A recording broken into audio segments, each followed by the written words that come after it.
जय हिंद दोस्तों, मैं जितेंद्र कुमार आप सबों का एक बार फिर से अपने यूट्यूब चैनल एकलव्य ज्ञान वाटिका पर स्वागत करता हूं। चलिए आज हम लोग देखेंगे एक खास टॉपिक पर जिसका नाम है, आज का टॉपिक है विश्व दुग्ध दिवस 2021, वर्ल्ड मिल्क डे 2021। अक्सर होता क्या है कि बहुत सारे ऐसे दिवस होते हैं जो हम लोग बहुत धूमधाम से मनाते हैं या अक्सर चर्चा में रहता है, लेकिन कुछ ऐसे दिवस हैं जो कुछ मनाया तो जाता है लेकिन उससे ज़्यादातर लोग परिचित नहीं हो पाते, ज़्यादातर लोगों तक ये बात नहीं पहुंच पाती है और वो अनजान रह जाते हैं। कहने का मतलब है कि उनकी सहभागिता नहीं हो पाती है। तो हमारा उद्देश्य है कि जो भी दिवस है उसको मनाने का क्या उद्देश्य है, उसके पीछे क्या एक विज़न रखा गया था और वर्तमान समय में उसकी क्या प्रासंगिकता है, इन सब चीज़ों को देखें, समझें। तो इसी कड़ी में हम देखते हैं आज विश्व दुग्ध दिवस के बारे में, जिसको वर्ल्ड मिल्क डे के रूप में भी इंग्लिश में कह सकते हैं, वर्ल्ड मिल्क डे। तो यह 1 जून को मनाया जाता है। तो संयुक्त राष्ट्र संघ का एक संस्था है जिसका नाम है कि कृषि एवं खाद्य संगठन, जिसको इंग्लिश में कह सकते हैं कि food and agriculture organisation, FAO। इसको अगर शॉर्ट में कहें तो इसको क्या कहेंगे, FAO, food and agriculture organisation. तो ये इसी ने 2001 से इसका शुरुआत किया था, पूरी दुनिया में दुग्ध दिवस मनाना। इसके पीछे उद्देश्य क्या था? अगर ग्रामीण क्षेत्र से हो या शहरी क्षेत्र से हो, कहीं से भी हो, तो दूध की महत्ता को तो भली भांति जानते होंगे, क्योंकि खाने में दूध का बहुत ज़्यादा इंपॉर्टेंस है। इसको संपूर्ण आहार कहा जाता है, इसको कंप्लीट डाइट कहा जाता है। ठीक है, इसमें कौन कौन सा पोषक तत्व होता है इसकी चर्चा हम आगे करेंगे, लेकिन पहले देखते हैं कि इसका मनाने का उद्देश्य क्या था, है ना। तो ग्रामीण क्षेत्र से लेकर शहरी क्षेत्र, मतलब जहाँ पर दूध का उत्पादन हो रहा है, वहाँ से लेकर जहाँ पर दूध का वितरण हो रहा है, वहाँ तक अगर देखें तो लाखों परिवार का आजीविका का साधन है। लाखों परिवार इस दूध और डेयरी उद्योग से संबंध पर आश्रित हैं, उनका जीविकोपार्जन होता है, उनकी रोजी रोटी का साधन है। बहुत सारे लोगों को क्या है, मतलब इसी से पूरा घर परिवार चलता है, आमदनी होता है, लाखों करोड़ों रुपया कमा रहे हैं दूध से। तो इसके लिए क्या है, पशुपालन होता है। जैसे हम लोग अगर ग्रामीण क्षेत्र में देखें तो गाय, भैंस, बकरी का पालन करते हैं दूध के लिए, है ना। कहीं कहीं पे जैसे राजस्थान साइड में ऊँट का भी होता है, ऊँटनी का जो दूध होता है उससे भी मिठाई उठाई बनता है, बकरी का दूध हुआ। लेकिन ज़्यादातर गाय, भैंस और बकरी दूध के लिए उपयोग किया जाता है। अब देखिए कि तो इसका मनाने का उद्देश्य क्या था कि दूध और इससे बनी सामग्री जो है, इसका वैश्विक खाद्य प्रणाली, जो पूरे इंटरनेशनल लेवल पर जो फूड सिस्टम है, जो ये जो श्रृंखला है फूड प्रोसेसिंग का, उसमें इसका क्या इम्पोर्टेंस है, और यह प्रणाली पर्यावरण, स्वास्थ्य के साथ साथ सामाजिक आर्थिक महत्ता इसका क्या है। ये पर्यावरण से भी संबंधित है, हमारे स्वास्थ्य से भी संबंधित है, क्योंकि दूध खाएंगे तो स्वस्थ रहेंगे। ये बचपन से देखता है, जब बच्चा जन्म लेता है तभी दूध से शुरुआत करता है। बच्चा जब जन्म लेता है तो पहले दूध ही मिलता है, पहले माँ का दूध मिले या बकरी का दूध मिले, लेकिन वो दूध मिलता है। बाद में जाकर उसका पालन पोषण शुरुआती दौर में तो दूध से ही होता है। तो शुरू से लेकर अंत तक, मरते दम तक हम लोग दूध खाते हैं, है ना। तो इसका बहुत ज़्यादा इंपॉर्टेंस है। तो इसका सामाजिक इंपॉर्टेंस क्या है और आर्थिक महत्ता क्या है, इसके प्रति लोगों को जागरूक करना, इसकी महत्ता को बताना, है ना। इसकी ब्रांडिंग करना, लोगों को हेल्थ के प्रति अवेयर करना, लोगों को स्वास्थ्य के प्रति जागरूक करना, ये सब इसका उद्देश्य है।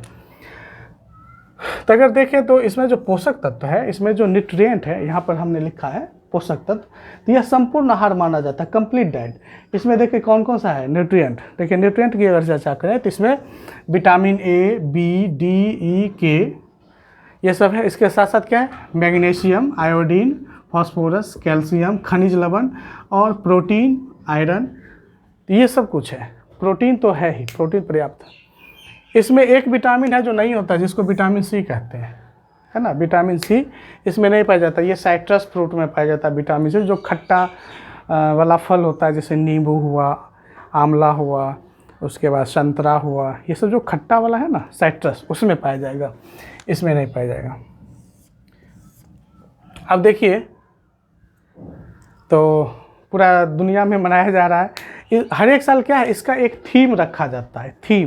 थीम का मतलब समझिए कि एक स्लोगन, एक उद्देश्य, एक ध्येय, एक टारगेट, एक फोकल थीम रखा जाता है, एक मुख्य लक्ष्य रखा जाता है, जिसके इर्द गिर्द ही उस बस 1 साल तक सारी गतिविधियां होती है, क्रियाकलाप होता है, टारगेट होता है, सारा काम होता है।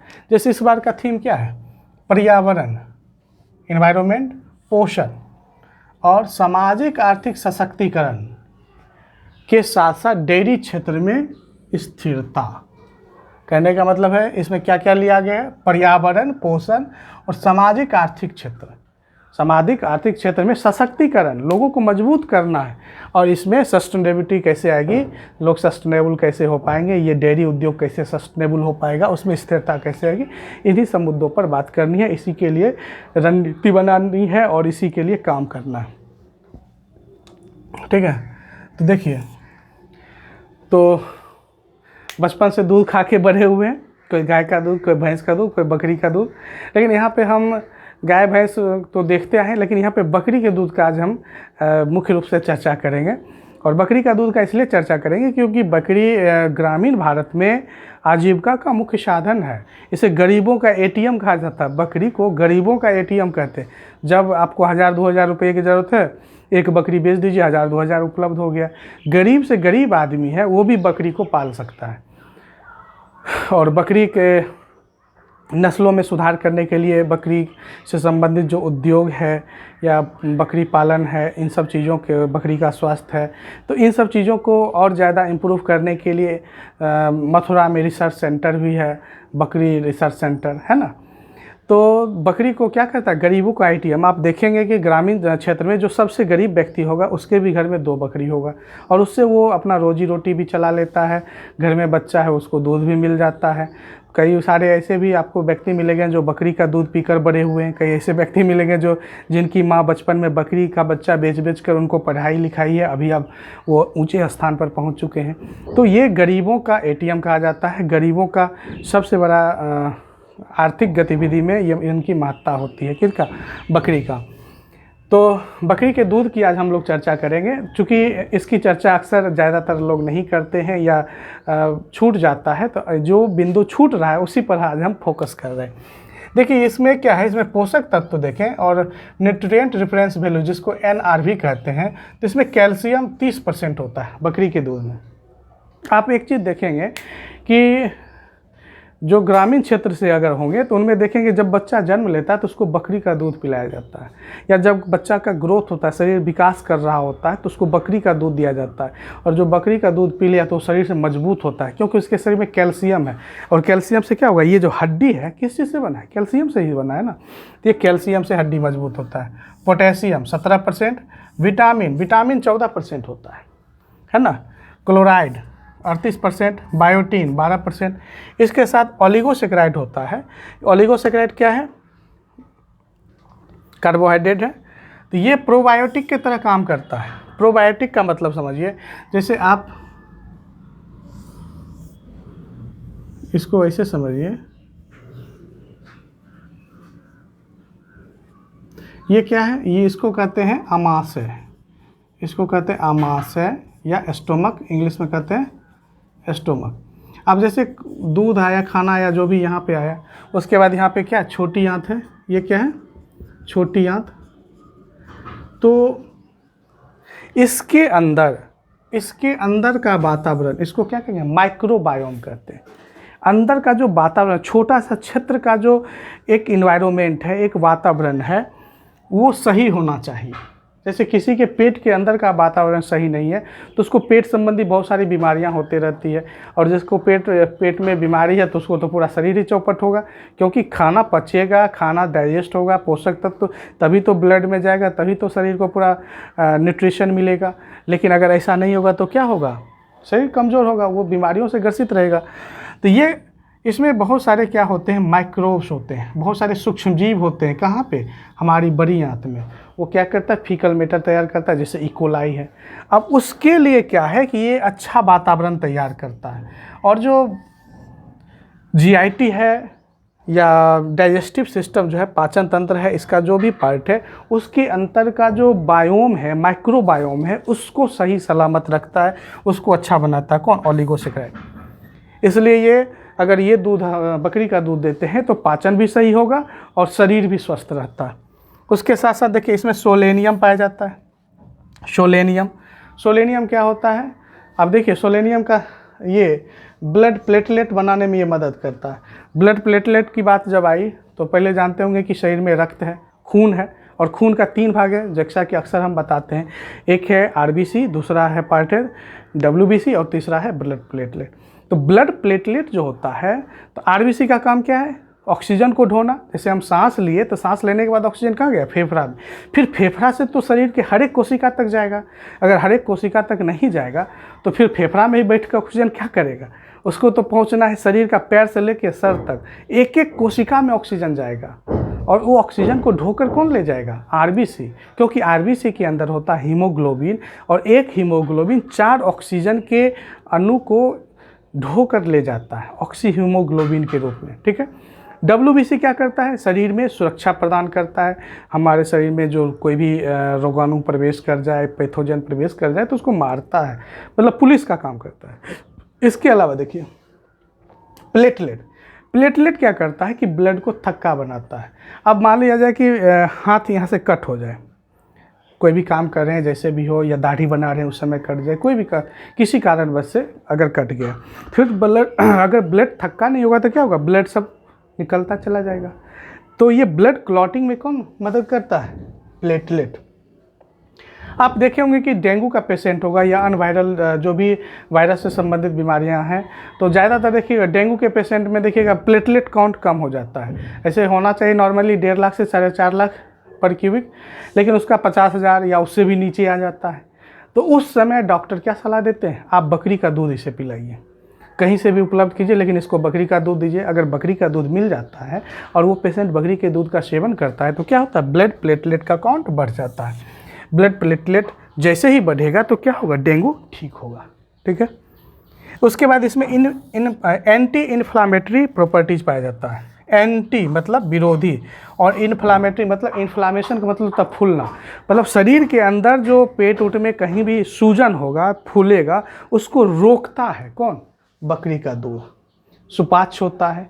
इसके अलावा यह गैस नहीं बनने देगा, गैस्ट्रिक नहीं होने देगा। पेट में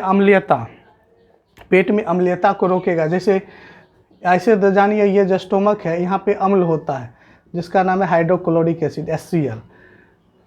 लेकिन इसकी मात्रा जब ज़्यादा बढ़ जाएगी तो जो होता है ना, कभी कभी कहते हैं जैसे बदहजमी हो गया तो कंठ जलने लगता है, बार बार हिचकी होता है तो यहाँ कंठ जलता है, तो अम्ल के कारण तो कहते हैं कि एसिडिटी हो गया है ना, इनो पी लो। तो एसिडिटी को रोकता है। उसके बाद कंस्टिपेशन का मतलब कब्जियत, पेट मतलब कि सही से लैट्रिन नहीं हो रहा है, सही से मल नहीं निकल रहा है, आंत में फंसा लगता है, आंत पूरा जाम हो गया है, तो वो कंस्टिपेशन होने नहीं देगा। तो इन सब चीज़ों को ये घटाता है, और ये इसका यूनिक प्रॉपर्टीज है, इसलिए सुपाच्य भी है। इसलिए जहाँ कहीं भी अगर बकरी का दूध मिले तो ज़रूर सेवन करें, चाहे वो बच्चे हों, बूढ़े हों, जवान हों, हर उम्र के लोगों के लिए ये काफ़ी लाभदायक है। लेकिन हमारी जो सामाजिक सोच है, जैसे जैसे आर्थिक गतिविधि ज़्यादा बढ़ी, हम लोग संपन्न होते गए, बकरी को नीचा आंकते गए। ये गलत बात है। अगर किसी के घर में बकरी है तो कहता है कि ये बहुत गरीब है, वो गरीबी का सिंबल नहीं है, वो आर्थिक समृद्धि है। अगर इसकी महत्ता को लोग जाने तो ऐसा नहीं कहेंगे। लेकिन चूंकि गरीब लोग के घर में ज़्यादा बकरी रहता है, चूँकि उसका आर्थिक क्रियाकलाप ज़्यादा बकरी से संबंधित है, उस पर आश्रित है, उससे कुछ रोजी रोटी होता है, उससे कुछ पैसा अर्निंग होता है, तो लोग को लगता है जिसके घर में बकरी है वो शायद गरीब है। ऐसा नहीं है, और उसे थोड़ा नीचा दृष्टि से देखते हैं, नहीं ये छोटा मतलब बकरी पालना मतलब बहुत छोटा काम है। तो ये सब सोच से हमें इन सब जो सोच का जो दायरा है इससे ऊपर निकलना होगा। गांधी जी भी बकरी पालन करते थे, गांधी जी भी बकरी का दूध पीते थे। जब उनका आप पढ़ेंगे जीवन को तो मालूम चलेगा, है ना। तो जहाँ कहीं भी मिले बकरी का दूध का ज़रूर सेवन करें, ये हम लोग के लिए काफ़ी लाभदायक है। इसके बाद चलिए आगे देखते हैं। तो यहाँ पर हमने लिखा है कि दूध से संबंधित आर्थिक गतिविधियाँ।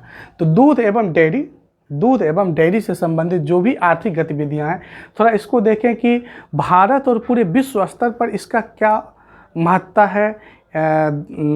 जो डेयरी उद्योग है, इसकी क्या आर्थिक क्रियाकलाप है, ये कितना दूर में फैला हुआ है, कितने लोगों को रोजगार दे रहा है, और कितना रुपयों का यह ट्रांजैक्शन कर रहा है। तो हम लोग अगर देखें तो पूरी दुनिया में लगभग 150 मिलियन परिवार को ये व्यवसाय का साधन है। पूरी दुनिया के में 150 मिलियन परिवार को ये रोजी रोटी का साधन है, इससे जुड़े हुए हैं। कोई गाय पाल रहा है, कोई भैंस पाल रहा है, कोई गाय भैंस का चारा तैयार कर रहा है ना, कोई दूध दूह रहा है, कोई दूध का जो डेयरी है वहाँ पे पहुँचा रहा है, वहाँ पे पेड़ा बन रहा है, मिठाई बन रहा है, कोई उसको फिर सप्लाई कर रहा है। तो कहने का मतलब डेयरी उद्योग और दूध उत्पादन से लेके डेयरी उद्योग तक लगभग 150 मिलियन परिवार के ये व्यवसाय का साधन है। कौन? अकेला या क्षेत्र डेयरी। अगर भारत की बात करें तो भारत पूरी दुनिया में नंबर 1 पर है, 40.56% इसका योगदान है। ये 2020 का आंकड़ा है। दूसरा स्थान पर कौन है? संयुक्त राज्य America, USA, United state of America. Bharat के जीडीपी में इसका डेयरी सेक्टर का कितना योगदान है? 4.2%। तो बहुत बड़ा योगदान है ना। भारत के जीडीपी में इसका 4.2% है। देखिए, भारत में एक है नेशनल डेयरी डेवलपमेंट बोर्ड, जिसको शॉर्ट में कहते हैं एनडीडीबी, इसको राष्ट्रीय डेयरी विकास बोर्ड। इसका एक आंकड़ा है जिसको इस चार्ट के द्वारा हम लोग समझ सकते हैं। तो जैसे दुग्ध उत्पादन मिलियन में अगर देखें तो 1991-92 में मात्र 55.6 मिलियन टन का उत्पादन भारत में होता था। 55.6, जो 18-19 में हो गया 187.7। देखिए काफ़ी बढ़ रहा है। हम लोग तरक्की कर रहे थे और अभी भी कर रहे हैं। और 19-20 में ये हो गया 198.4 मिलियन टन दूध का उत्पादन। 19-20 में, ये ताज़ा आंकड़ा है। उम्मीद है कि 2030 तक भारत में 266.5 मिलियन टन दूध की आवश्यकता होगी, जिस रफ्तार में जनसंख्या बढ़ रहा है और लोगों की डिमांड हो रही है दूध का। प्रति व्यक्ति उपलब्धता कहें पर कैपिटा, तो ये ग्राम पर डे में एक दिन में जो 1991-92 में 178 ग्राम चाहिए था, जो बढ़कर अभी 19-20 में कितना हो गया? 407 ग्राम प्रतिदिन। तो इसका मतलब क्या है कि व्यक्ति को अब ज़्यादा दूध मिल रहा है। पहले दूध उतना उपलब्ध नहीं था, दूध मिल नहीं रहा था। तो जब भारत में श्वेत क्रांति हुआ, श्वेत क्रांति के बाद क्या हुआ? दूध के उत्पादन में काफ़ी वृद्धि हुई। अभी आपको भोज करना है, कहीं पे शादी विवाह करना है, कहीं पे कोई समारोह करना है, आपको 10 क्विंटल दूध चाहिए, मिल जाएगा आराम से, क्योंकि अब दूध की उपलब्धता बढ़ी है। लोग ज़्यादातर डेयरी उद्योग में लगे हैं, पशुपालन में लगे हैं, पशुओं के अच्छे नस्ल आए हैं, पशुओं के नस्लों में सुधार किया गया है, ज़्यादा दूध उत्पादन करने वाले पशुओं को बढ़ावा दिया गया है, बहुत सारे बीमारियों का इलाज हुआ है, वैज्ञानिक लोग नए नए शोध कर रहे हैं, पशुओं के स्वास्थ्य का देखभाल हो रहा है, पशुओं के आहार, चारा, बहुत सारे जो उसके जीवन से संबंधित है हर गतिविधि में क्या हुआ? ज़्यादा सकारात्मक परिवर्तन हुआ, सुधार हुआ है, जिसका परिणाम यहाँ पर देखने को मिल रहा है। और प्रति व्यक्ति अब कितना हो गया दूध की उपलब्धता? 407 ग्राम पर डे। ये अच्छी बात है और बढ़ना चाहिए। अब देखिए, अगर पिछले साल का हम आंकड़ा देखें तो चूँकि वित्तीय वर्ष 1 अप्रैल से शुरू होता है, तो 1 अप्रैल 2020 से मार्च 2021 इस साल तक भारत में डेयरी क्षेत्र में 283,000 करोड़ का व्यापार हुआ है सिर्फ इसमें। इससे आप अनुमान लगाइए कि कितना बड़ा ये सेक्टर है ना। इसीलिए तो एक एक करके हमने इस सब चीज़ को देखा। तो ये तो फैक्ट्स है जो आपको, अगर आप कंपटीशन का परीक्षा दे रहे हैं, किसी प्रतियोगिता परीक्षा से आप जुड़े हुए हैं तो आपको जानना है, नहीं तो एज फॉर इंटरेस्ट आप इसको देख लें। लेकिन जो परीक्षा देते होंगे तो उनके लिए ये काफ़ी मायने रखता है ये डाटा, इसलिए हमने इसको एक अलग चार्ट बनाया। लेकिन यहाँ पे हमने समझाया जो बकरी का दूध का क्या इम्पोर्टेंस है, ताकि ये आपके जीवन में कितना इम्प्रूव कर सकता है। अगर मान लीजिए कि कहीं भी दूध मिलता है उसको खाएं, या मान लीजिए इसके जो गुणवत्ता है, इसके जो इम्पोर्टेंस है, हम लोग क्या थे? अनजान थे, जानते थे बकरी का दूध है, कोई दिक्कत नहीं है खाने से। लेकिन अब क्या करेंगे? जब इतना चीज़ जान गए तो अब जहाँ मिलेगा तो कोशिश होगी कि हम इसको ग्रहण करें, है ना। अपने खाने के चार्ट में इसको भी शामिल करें, खाने का जो मेन्यू है उसमें भी थोड़ा सा बकरी का दूध को शामिल करें। आपको गाय का दूध मिलता है सर्वोत्तम है, भैंस का दूध मिलता है अच्छा है, कोई दिक्कत नहीं है, ठीक है। तो इन सब बातों के साथ साथ आप एक एक चीज़ को देखें और इसको नोट कर लें। अगर आपको लगता है कि आपके लिए उपयोगी है तो इसको नोट कर लें, या आप कुछ देर के लिए हम छोड़ देते हैं ताकि आप इसको स्क्रीनशॉट लेकर रख लें, ठीक है, फिर इसको नोट कर लें। तो हमें उम्मीद है कि आप लोग जिस तरह से अभी जो वर्तमान समय में फास्ट फूड पर लोग ज़्यादा जोर दे रहे हैं, जो खाना है उसमें क्या कर रहा है, मैदा से बना हुआ सामान, तेल में तला भुना सामान, इस पर ज़्यादा जोर दे रहे हैं, तो उसके कारण बहुत सारी दिक्कतें आ रही है, स्वास्थ्य में बहुत सारे स्वास्थ्य संबंधी समस्याएं आ रही हैं। तो उसको कम करें, उसको अवॉइड करें। जो भी वसा युक्त सामान है या जो भी तेलीय सामान है या जो मैदा से बना हुआ है, चिकनाहट वाला पदार्थ है, उस सबको थोड़ा कम करें खाना में। और खाना में जो रफेज युक्त है ना, जो रेशेदार फल है, रेशेदार जो सीजनल सब्जी है, जो आपको मौसम में सब्जी उपलब्ध है, वो सब्जी खाएं। और खाना में दूध ज़रूर शामिल करें। आप लोगों से हमारी गुजारिश होगी कि आप दूध को ज़रूर शामिल करें। ठीक है, धन्यवाद।